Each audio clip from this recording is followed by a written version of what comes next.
Bom, o paciente hipoglicêmico, ele vai apresentar sintomas que estão relacionados aos efeitos da hipoglicemia, que são aos efeitos contrarreguladores, que é a liberação de hormônios contrarreguladores para tentar compensar essa glicemia. Então, é o paciente que vai fazer taquicardia, sudorese, é o paciente que vai ficar pode ficar mais agitado, né? Então, esses efeitos aí, taquicardia, né? Particularmente taquicardia, sudorese, tremor, está relacionado a efeitos de, por exemplo, liberação de catecolaminas, né? Efeito de hormônios contrarreguladores para tentar compensar essa hipoglicemia. Outros sintomas que o paciente pode apresentar, sonolência, né? Parestesia, rebaixamento de nível de consciência, estão relacionados aí à própria hipoglicemia, né? Que são os efeitos neuroglicopênicos. Então, esse paciente vai apresentar esses sintomas que, de certa forma, são bem exuberantes.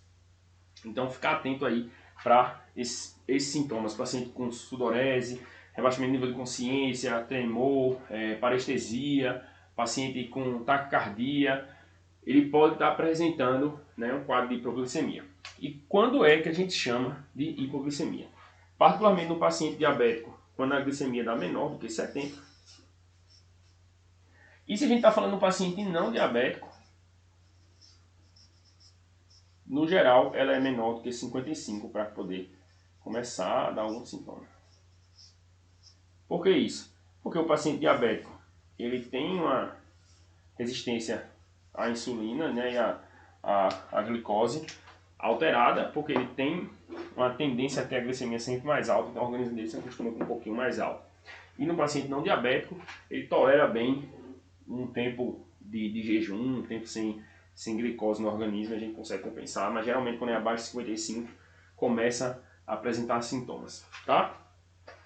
Esses pacientes aqui, mesmo os diabéticos, eles vão ser mais sintomáticos quando o valor cai de 50, beleza? Então, aquele paciente com HGT de 40 e tanto, 30 e tanto, ele geralmente tende a ser mais sintomático do que o paciente com HGT de 60. Às vezes, quando o paciente ele é diabético e muito descompensado, o paciente tem HbA1c bem alta já, acompanhamento não efetivo, né, assim, não adere ao tratamento, enfim, não adere à dieta, ele às vezes ele faz uma glicemia de 100 e faz sintoma de hipoglicemia. Então, a avaliação clínica é bem importante, né, não se basear só no valor que vai dar na máquina.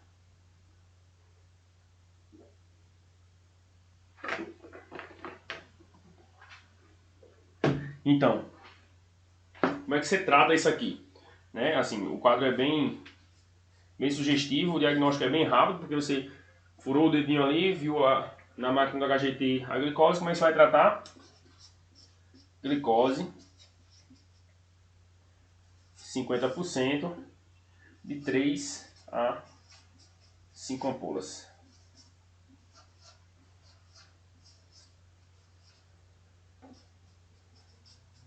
Beleza? De 3 a 5 ampolas é suficiente para você resolver a vida desse paciente, tá?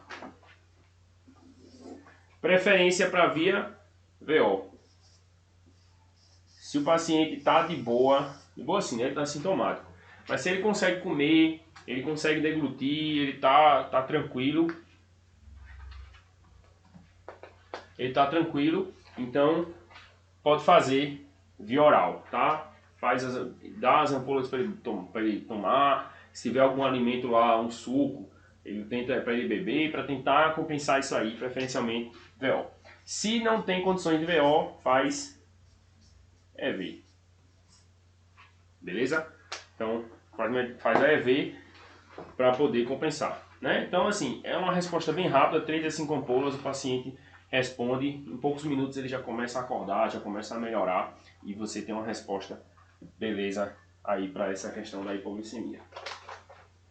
Depois que você resolveu a glicemia, porque primeiro você vai tratar, né? Primeiro você vai chegar, o paciente tem hipoglicemia, administra as ampolas de glicose, depois você vai fazer o quê? Pesquisar.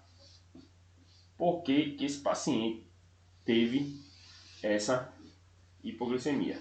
O que é que está acontecendo? O que foi que aconteceu? Ele fez insulina demais, ele fez um hipoglicemiante estando em dieta zero.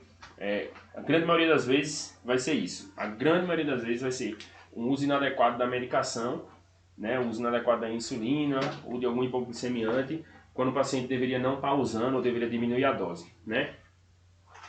Existem outras causas relacionadas à hipoglicemia, mas aí termina sendo uma investigação um pouquinho mais complexa. Na grande maioria das vezes é iatrogênico, né? O paciente fez insulina e tudo. Então, mas é importante pesquisar por quê. O importante é pesquisar e ver o que é que está acontecendo. O que é que esse paciente tem de mais? Ele às vezes pode estar fazendo tem algum outro distúrbio eletrolítico, né? O paciente tem usa alguma medicação que pode fazer tubulopatia, o paciente pode fazer hipoglicemia, o paciente tem alguma neoplasia que produz insulina, enfim, tem algumas investigações que você pode fazer, particularmente da hipoglicemia, na grande maioria das vezes é por causa do uso inadequado de medicação.